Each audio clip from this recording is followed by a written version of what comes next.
اعوذ باللہ من الشیطان اللعین الرجیم بسم اللہ الرحمن الرحیم الحمد للہ رب العالمین والصلاة والسلام علی نبی الکریم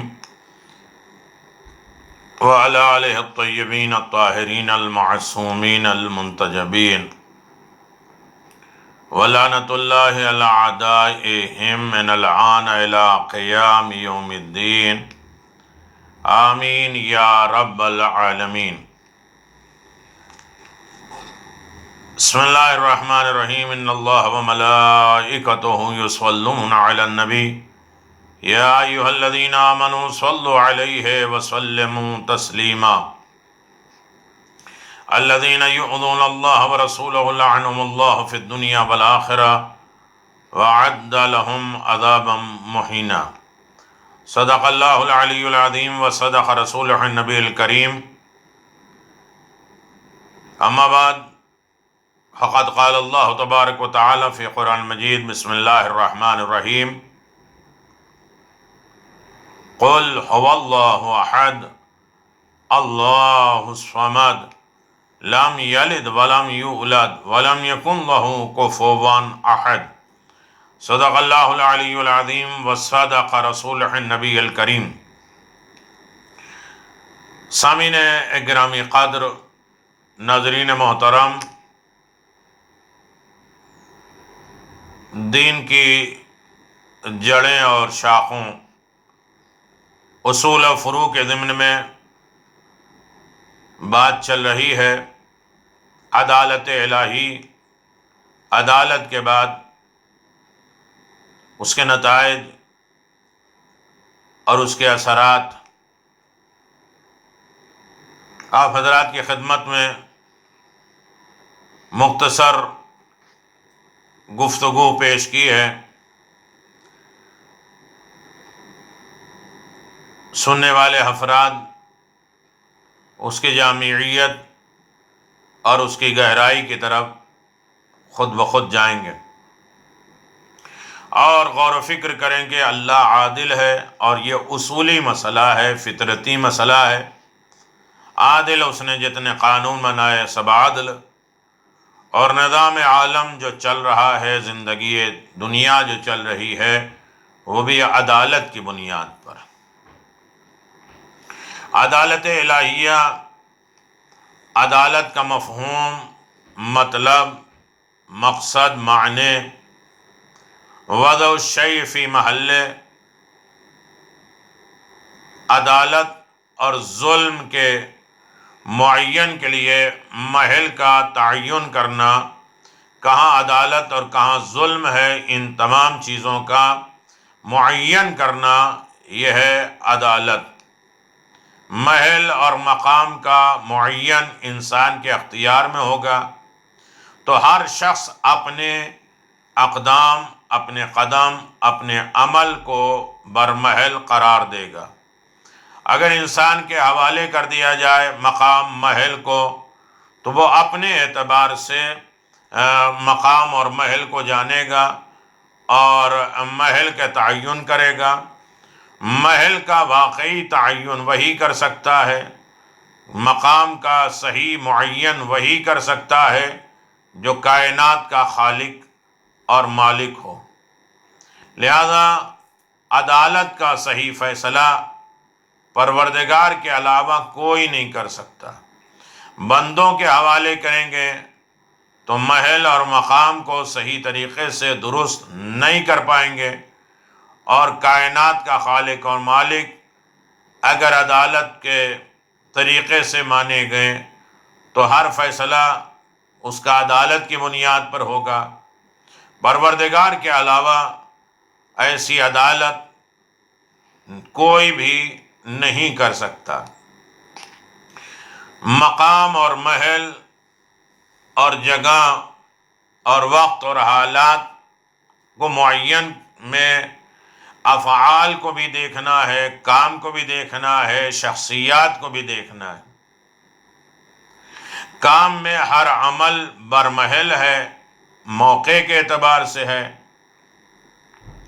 رونے کی جگہ روئے، ہنسنے کی جگہ ہنسے، یہ مقام اور محل ہے۔ رونے کی جگہ پہ کوئی ہنس رہا ہے یا ہنسنے کی جگہ پہ کوئی رو رہا ہے تو مقام اور محل کا صحیح تعین نہیں ہے، اور جہاں مقام اور محل کا صحیح تعین نہ ہو وہاں توحید نہیں ہے۔ مقام اور محل کا صحیح تعین یہ پروردگار کر سکتا ہے، عدالت اس کے ہاتھ میں ہے۔ شخصیات میں جس کی جگہ ہو اس کا وہاں رکھے، نہ کسی کو بے محل خدا بنائے، نہ رسول بے محل بنائے، نہ رسول کا جانشین رسول بنائے۔ جس کا جو مقام ہے، جس کا جو لیول ہے، جس کا جو حیثیت ہے اور جس کا جو رتبہ ہے اس کی جگہ پہ اس کو رکھے۔ اس کے علاوہ اگر انسان اس کی جگہ پہ اس کو نہیں رکھتا ہے تو اس کا مطلب یہ ہے کہ وہ عدالت نہیں ہے۔ عدالت یہ ہے کہ خدا ہے توحید، توحید کے اقرار کے بعد توحید الہی کے احکام، اس کے افعال کو اللہ ہی کے اعتبار سے انجام دیں، ورنہ جس طریقے سے لوگوں نے خدا بنایا بالکل اسی طریقے سے جس طریقے سے لوگوں نے رسول بنایا، اور وہ بھی اسی طریقے سے ہیں جس نے رسول کا جانشین بھی اپنے اعتبار سے منایا اور بنایا۔ یعنی مقام اور محل کی کوئی حیثیت اس کے اندر نہیں ہے، اور جہاں مقام اور محل کی اہمیت نہ ہو کہ کون کس جگہ بیٹھ جا رہا ہے، کس کی جگہ پہ بیٹھ جا رہا ہے، کون سا رتبہ حاصل کر رہا ہے، یہ ظلم، اور ظلم بہرحال اللہ کے ہاں اور اللہ کے دین میں، اللہ کے بھیجے ہوئے نبی اور ان کے جانشینوں میں نہیں پایا جاتا۔ جو جس کی منزل ہے اس کو وہی رکھے تو عدالت ہے۔ جس کا جو مقام ہے، جس کا جو رتبہ ہے، جس کا جو درجہ ہے وہیں اس کو رکھے، یہ ہے عدالت۔ ورنہ الصحابہ کلہم عدول صرف ایک نعرہ ہے اور یہ لگایا جاتا ہے کہ صحابہ کل کے کل عادل ہیں۔ ہر صحابہ کے سلسلے میں یہ بات طے ہے کہ وہ یہ کہتے ہیں کہ وہ سب عادل ہیں، اور صرف یہ ایک نعرہ ہے، ورنہ جس کا خدا عادل نہ ہو، جو توحید میں عدالت جس کو نہ مانے اور نبوت کے سلسلے میں عدالت یا آپ اپنی مرضی سے کہہ رہے ہیں یا خدا کی مرضی سے بنا رہے ہیں، آپ کی زندگی میں مجھے اتنا شک آیا جو کبھی نہیں آیا، آپ نے یہ صلح کیوں کر لی، آپ نے یہ کیوں کر لی، یہ شکوک اور شبہات پیدا کر دینا یعنی عدالت کا منکر ہونا۔ جب خدا کی عدالت کا کوئی منکر ہو جائے تو پھر اس کے چاہنے والے عادل کیسے رہ سکتے ہیں؟ تو یہی وجہ ہے کہ پیغمبر اسلام نے عدالت کے ساتھ کام لیا۔ جانے سے پہلے علی بن ابی طالب کو غدیر میں سب کا مولا بنایا، ہاتھوں پہ بیعت کرائی اور آواز دیا عادل پروردگار کے نمائندے بھی عادل ہوتے ہیں۔ عدالت کا صحیح مفہوم ہے ہر شے کو اس کا حق دے دینا۔ ایک طریقہ اور ہے کہ ہر شے کو، ہر چیز کو اس کا حق دینا، کسی کا حق چھیننا نہیں۔ اس کا معین بھی مالک کے ہاتھ میں ہوگا۔ مالک یہ طے کرے گا کس کا کیا حق ہے، کہ اس نے کس مخلوق کو کیا حق قرار دیا ہے۔ حق کے معین اور تعین کے بغیر عدالت کا تعین ممکن نہیں ہے۔ نظام عدل کا صحیح مفہوم یہ ہے، عدل کا جو نظام ہے اس کا صحیح مطلب اور مفہوم یہ ہے کہ اس میں ہر شے کا حق بیان کر دیا گیا ہے، ہر چیز کا حق بیان کیا گیا ہے۔ کسی طرح کے جال اور وضع کی ضرورت نہیں ہے، کسی طرح سے بناوٹی یا جو ہے وہ اپنی طرف سے کارنامہ کر دینے کا کسی طریقے کی کوئی ضرورت نہیں ہے۔ نہ قیاس ہوتا ہے، نہ استحسان ہوتا ہے، حقیر، ذلیل، کمزور، نیچا، اونچا کیا جاتا ہے، اور نہ کوئی اور شے ہے۔ یہ جو بھی کرے گا خدا کرے گا، جس کا جو حق ہے وہ خدا دے گا، اس کے حق سے نہ اس کو نکالا جا سکتا ہے، اس کے حق کو نہ کم کیا جا سکتا ہے، نہ اس میں کوئی جال سازی کی جاتی ہے، اور نہ اس کو کوئی سے حق سے گرایا جا سکتا ہے۔ یہ ہے عدالت۔ حقوق اور حق کے بیان کا کام پروردگار نے پیغمبر کے حوالے کیا ہے۔ حق اس نے بیان کیا ہے، حق اللہ نے بنایا ہے، حق کو معین پروردگار نے کیا ہے، لیکن اس حقوق کو بیان کرنے والا پروردگار ہے، اس حق کو نافذ کرنے والا خالق و مطلق ہے، اس حق کو بنانے والا کریم پروردگار ہے۔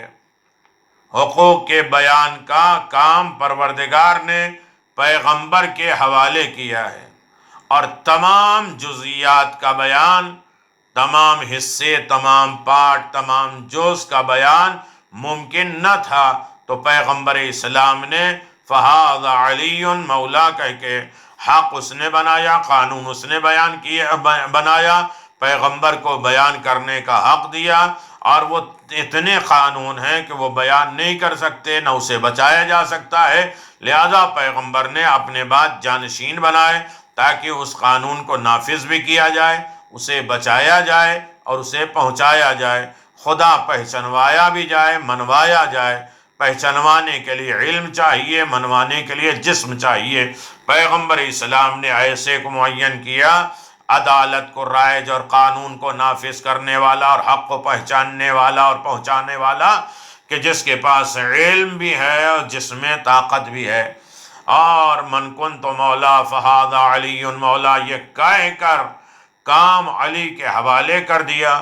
انہوں نے سلسلے کو آگے بڑھایا اور ہر دور کے امام کا فرض قرار پایا نظام عدالت کی توضیح و تشریح، نظام عدالت کو واضح کرنا، اوپن کرنا، اور اس کی تشریح کرنا، اس کی تفصیل بیان کرنا، اور دنیا میں عدالت کو قائم کرنا، یہ اماموں کا کام ہے۔ اور آخری امام کا فرض قرار پایا یملأ الارض قسطا وعدلا کما ملعت ظلما وجورا، یعنی قانون اللہ نے بنایا، حق اللہ نے بنایا، بیان کرنے کا حق پیغمبر کے ہاتھ میں ہے۔ پورا قانون پیغمبر بیان نہیں کر سکتے جزئیات تک، اسے اماموں کے حوالے کیا، اور اماموں نے ایک سلسلہ قائم کیا تاکہ ایک دن آئے اور دنیا ظلم و جور سے ختم ہو جائے، اور اس کے بعد عدل و انصاف کا دروازہ کھل جائے۔ اسلام میں علی ابن ابی طالب علیہ السلام کی منزل ولادت کے موقع پر خانہ کعبہ وصایت یعنی ان کے وصی اور جانشین بنانے میں، ذوالعشیرہ، ہجرت میں بستر رسول، بدر و احد میں سرداری، خندق میں سینہ عمر پہ سوار ہونا، خیبر میں دوشے ہوا پہ سوار ہو جانا، معراج میں پردہ اسرار ہونا کہ علی کے لہجے میں خدا کی گفتگو ہونا، فتح مکہ میں دوش رسول پہ سوار ہونا، غدیر میں منبر یعنی ساری امت سے بالا تر ہونا۔ اب اس کے علاوہ جو کچھ بھی ہے وہ سب ظلم ہے اور کچھ بھی نہیں ہے۔ یہ سارے فضائل و کمالات علی کے حوالے، یہ عدل الہی ہے، یہ اللہ کا عدل ہے جسے پیغمبر نے پہنچایا ہے اور مولا کائنات نے کر کے دکھایا ہے۔ اسلام کا نظام میں عدل، انسان کی ترتیب عدل، انسان کے یہ نظام، یہ قانون، یہ پرفیکٹ جو ہے وہ ہے عدالت کی بنیاد پہ۔ مرد کے لیے میدان عمل، عورت کے لیے میدان کیا ہے؟ یعنی قرن فی بیوتکم، اپنے گھروں میں ان کا میدان عمل ہے۔ امانت کے لیے ان تعد الامانۃ الی اہلھا، امانت کو صحیح طریقے سے اس کے اہل تک پہنچا دینا۔ فیصلے کے لیے اذا حکمتم بین الناس ان تحکموا بالعدل، یہاں بھی عدل کا قانون ہے کہ جب فیصلہ کرو تو عدل کی بنیاد پہ فیصلہ کرو۔ شہادت کے لیے، گواہی کے لیے اشہد و اغوی عدو عنکم، وزن کے لیے، ترازو کے لیے قرآن نے اعلان فرمایا وَأَقِيمُوا الْوَزْنَ بِالْقِسْطِ، ہر جگہ جو ہے وہ صرف عدل ہے، عدل، میزان عدل۔ اور بعثت کے لیے پیغمبر کی بعثت اور نبوت کا اعلان وَأَنزَلْنَا مَعَهُمُ الْكِتَابَ وَالْمِيزَانَ لِيَقُومَ النَّاسُ بِالْقِسْطِ، یہ کتاب، یہ دین، یہ شریعت، یہ معجزے سب کچھ نازل کیے ہیں عادل کی بنیاد پہ۔ نماز جماعت کے لیے لا ترکنوا الی الذین ظلموا، دیکھو ظلم کے قریب نہیں جانا، عادل کو قریب لانا۔ اور پھر اس کے بعد زوجیت میں، شادی میں فَإِنْ خِفْتُمْ اللہ تعدلوا فواحد، عدالت کے لیے فرمایا وَلَا يَجْمَ مِنْكُمْ شَآنُ قَوْمَ الَّذِي إِلَّا تَعْدَلُوا اعْدَلُوا، یعنی عدالت کی بنیاد پر آپ دیکھ لیں ہر مرحلے میں پروردگار نے عدالت سے کام لیا اور عدالت کا حکم دیا ہے۔ عدل الہی، اسلام کا نظام، اسلام کا قانون، اسلام کی دستور صرف عدالت کے بنیاد پر ہے۔ ہر منزل پر عدالت کا قانون دیا ہے، عدالت کا حکم دیا ہے۔ عدالت الہی، عدل جملہ عقائد کی بنیاد ہے۔ ہر عقیدہ، جتنے طریقے کے عقیدے پائے جاتے ہیں، اس عدالت کے عقیدے کی بنیاد عدالت ہے، بیس عدالت ہے، چاہے وہ نبوت ہو، چاہے امامت ہو، چاہے قیامت ہو، چاہے اصول میں کوئی بھی ہو، دین، مذہب، شریعت، والدین، صلہ رحمی، اچھائیاں، خوبیاں، حسنات، نیکی، جو کچھ بھی ہمارا عقیدہ ہے، اس عقیدے کا تمام بنیاد منزل عدالت ہے۔ نبوت کا اس بات معجزے سے ہے، یعنی نبوت ثابت ہوتی ہے معجزے کے ذریعے، اور معجزہ ثابت ہوتا ہے عدالت سے کہ خدا غیر مستحق کی تائید نہیں کرے گا، خدا غیر مستحق کو عادل نہیں بنائے گا، خدا غیر مستحق کو یہ عہدہ، یہ معجزہ نہیں عطا کرے گا، اور اسے معجزہ نہیں دے گا جو ظلم رکھنے والا ہو، جو عدل کو قائم نہیں رکھ سکتا ہو، جو عادل نہ ہو، اسے اللہ کبھی بھی معجزہ نہیں دے گا۔ معجزہ رسول کو دیا ہے تو عدل کی بنیاد پر دیا ہے۔ قیامت کا دار و مدار بھی عدل پر ہے، قیامت ڈیپینڈ ہے، رکی ہوئی ہے، سجی ہوئی ہے عدالت کی بنیاد پر۔ اسی لیے عدل کو توحید کے بعد اصول دین اور مذہب کا درجہ دیا گیا ہے۔ اسی لیے عدل کو توحید کے بعد، عدل کو توحید کے بعد اصول دین اور مذہب کا درجہ دیا گیا۔ توحید کے بعد پہلا رتبہ ہے عدالت کا، اصول، مذہب، یہ سب چیزیں جو ہے وہ ڈیپینڈ ہیں عدالت کے اوپر۔ توحید مان گئے تو اس کے نیچے جو کچھ بھی آئے گا وہ عدالت کی بنیاد پر آئے گا۔ عدل الہی کا سب سے پہلا منکر ابلیس تھا، غیر افضل کو مسجود بنا دیا۔ اس کا اعتراض تھا کہ جو افضل نہیں ہے ان کا تو نے سجدہ کرا دیا، یعنی پہلا منکر جو عدالت الہی کا ہے کہ تیرا فیصلہ ہم نہیں مانیں گے، وہ کیا ہے؟ ابلیس تھا۔ عدل کا ایک شعبہ، ایک حصہ مسئلہ جبر و اختیار بھی ہے، یعنی مجبور ہے یا اختیار ہے۔ بندہ مجبور ہوگا تو اسے سزا دینا خلاف عدل ہوگا، یعنی اس کو سزا نہیں دی جائے گی، وہ مجبور ہے، وہ غلطیاں کر دے رہا ہے۔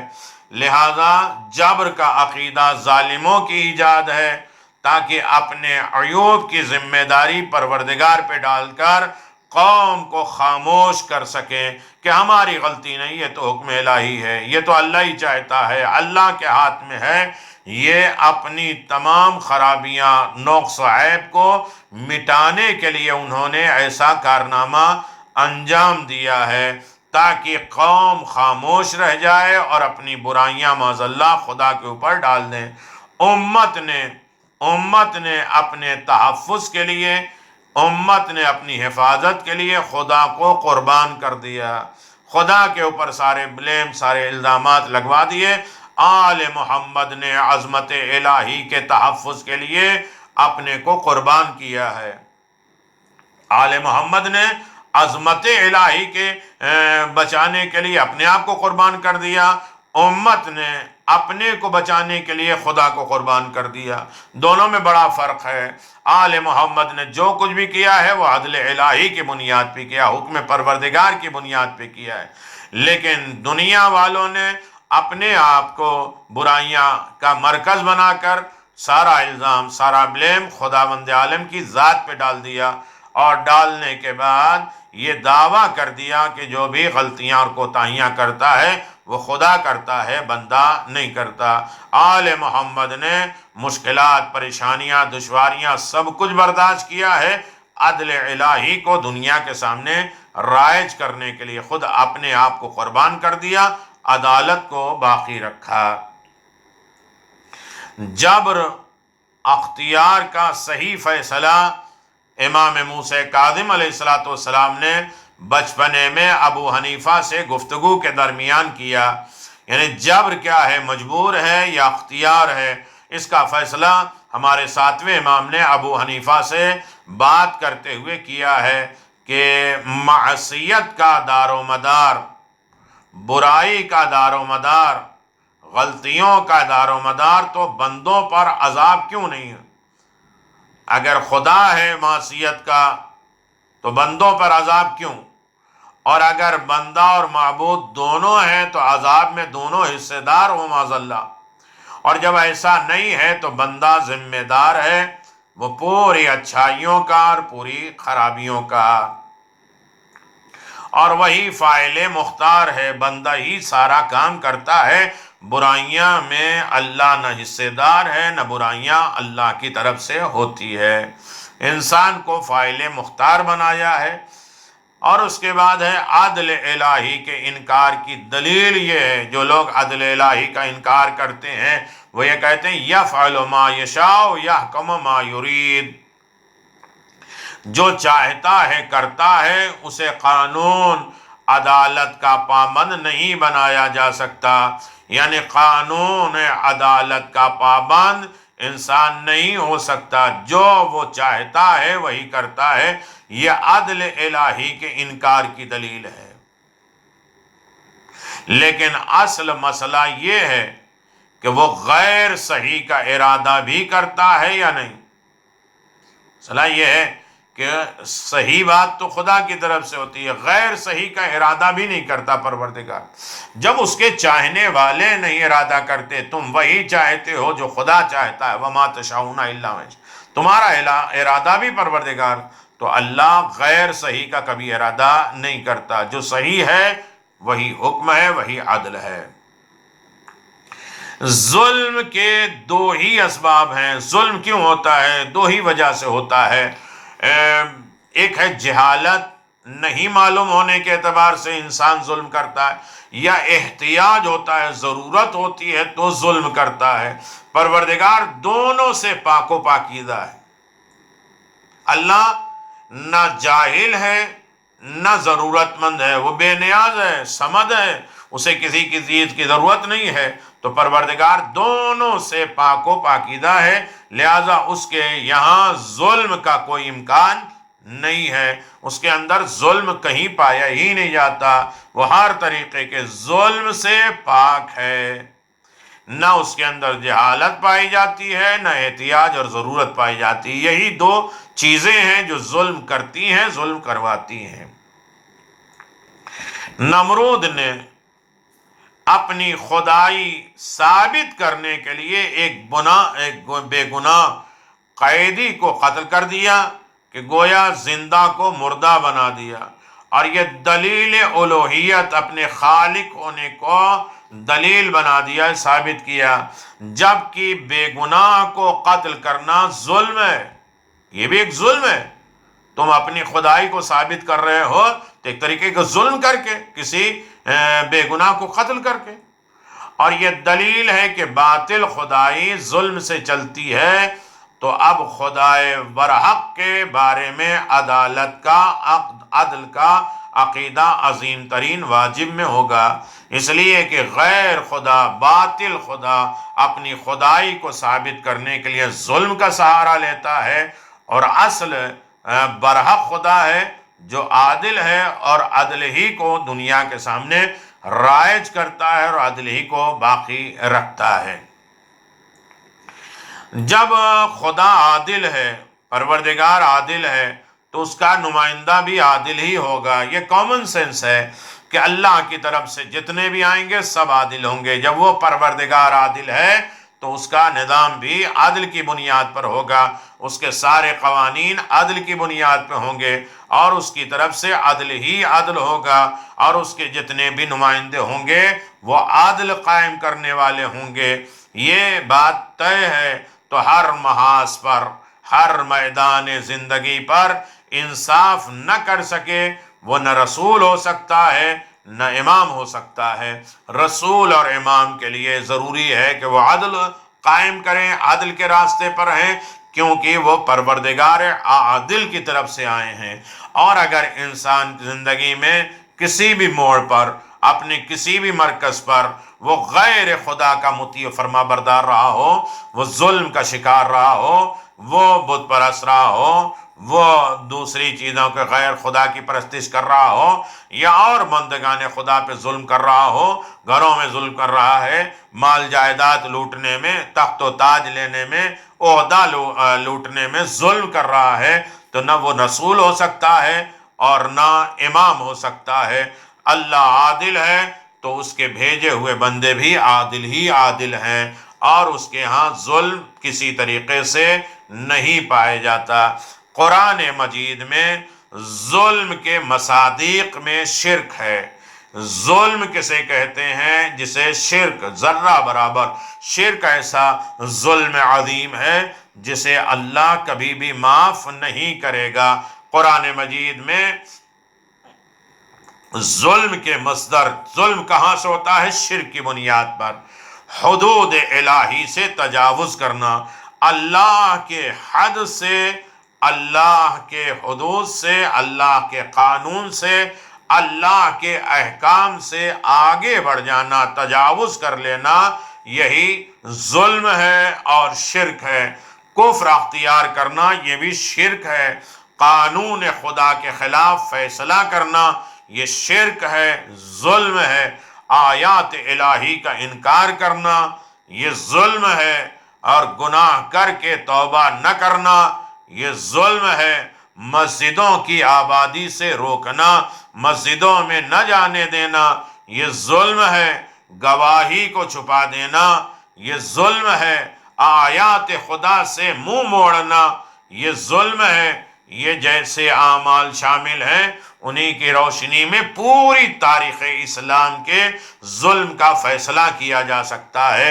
یہ سب ظلم اسی طریقے سے ہوتے ہیں، اور ظلم بالکل شرک سے قریب ہے، چاہے وہ حدود الہی کے تجاوز ہو یا کفر اختیار کرے، قانون خدا کی خلاف ورزی کرے، آیات الہی کا انکار کرے، آیات دکھتی ہو، آیات خاموش ہو، آیات بولنے والی ہو، یہ آیات الہی، یہ شعائر الہی کا انکار کرنا یہ بھی ظلم ہے، شرک ہے۔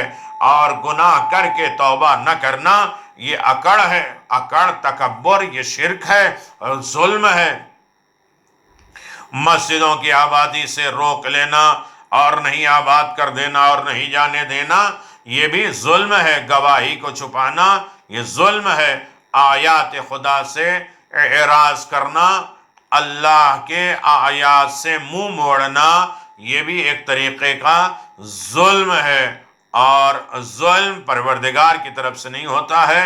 عدالت الہی کا اقرار کرنے والا ہر طریقے کے ظلم اور شرک سے منزہ ہے، پاک ہے، پاک صاف ہے۔ لہذا اعمال شامل ہیں، انہی کی روشنی میں پوری تاریخ اسلام کے ظلم کا فیصلہ کیا جا سکتا ہے۔ تاریخ اسلام کے ہر طریقے کا فیصلہ انہی بنیاد پہ ہو سکتا ہے کہ نہ ظلم ہو، نہ شرک ہو، خدا کی ذات سے وابستہ ہو جائے۔ اور اللہ ہمیشہ عدل کا پیغام دیتا ہے، نبی بھی بھیجے تو عادل، امام بھی بھیجے تو عادل، اس کا سارا قانون عدل کی بنیاد پر ہے، اس کے اندر ظلم کا شائبہ نہیں پایا جاتا۔ ظلم کی پہچان اور اس کے فیصلے کے بعد قرآن مجید کے اس اعلان کا مفہوم واضح ہو جاتا ہے، لا ینالو عہد الظالمین۔ جناب ابراہیم نے دعا کیا تھا، میرے پروردگار میری ذریت میں آواز دیا، یہ ذریت میں تمہارا عہدہ چلے گا لیکن یہ ظالموں تک نہیں ملے گا۔ یعنی امامت ظلم، نیابت ظلم میں نہیں آ سکتی، جانشینی پیغمبر کی وہ ظلم کے اعتبار سے نہیں آ سکتی۔ یہ قرآن کا اعلان ہے کہ جناب ابراہیم کے لیے پروردگار نے کہا کہ یاد رکھو یہ ہمارا عہدہ ظالموں تک نہیں جائے گا، میرا عہدہ ظالموں تک نہیں پہنچ سکتا۔ یعنی اس کا مطلب یہ ہے کہ جہاں جہاں ظلم ہے وہ عہدہ الہی نہیں ہے، اور جہاں جہاں عہدہ الہی ہے وہاں کہیں طریقے کا ظلم نہیں پایا جاتا ہے۔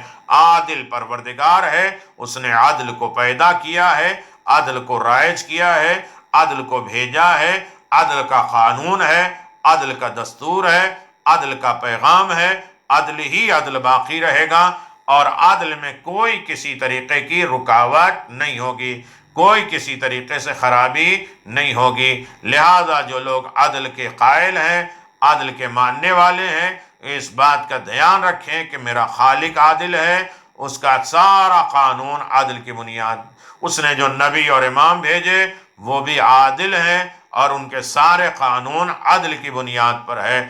ظلم اور شرک اس مذہب میں قریب نہیں آ سکتا۔ جہاں ظلم اور شرک پیدا ہو جائے وہ کسی اور دنیا کا بنایا ہوا قانون ہے، خدا کا نہیں ہے۔ خدا عادل ہے، عدل کو پسند کرتا ہے، عدل کو رائج کرتا ہے، عدل کا قانون بناتا ہے، عدل کو حقدار بناتا ہے، عدل کو آیات الہی بناتا ہے، نشانی پروردگار بناتا ہے۔ وآخر دعوانا ان الحمدللہ رب العالمین وصلی اللہ علی محمد وآلہ الطیبین الطاہرین المعصومین المنتجبین ولعنت اللہ علی اعدائہم من الآن الى قیام یوم الدین آمین یا رب العالمین۔ بحمد اللہ، عدل الہی کے موضوع پر یہ ہماری 10ویں گفتگو تھی جو تمام ہوئی ہے، اور انشاءاللہ اس کے بعد نبوت کا سلسلہ شروع ہوگا۔ آپ اسے دیکھتے رہیں اور اسے سماعت کرتے رہیں اور اسے فیڈ بیک دیجئے اور اس کے اعتبار سے جوابات دیجئے اور سنتے رہیے، سمجھتے رہیے، دوسروں تک پہنچائیے، دین کی تبلیغ میں اپنا حصہ ادا کریے۔ وصلی اللہ علی محمد وآلہ اجمعین برحمتک یا ارحم الراحمین۔ السلام علیکم ائمة الہدی ورحمۃ اللہ وبرکاتہ۔ استودعکم اللہ واقرأ علیکم السلام۔ آمنا باللہ وبالرسول وبما جئتم به ودللتم عليه اللهم فاكتبنا مع الشاهدين۔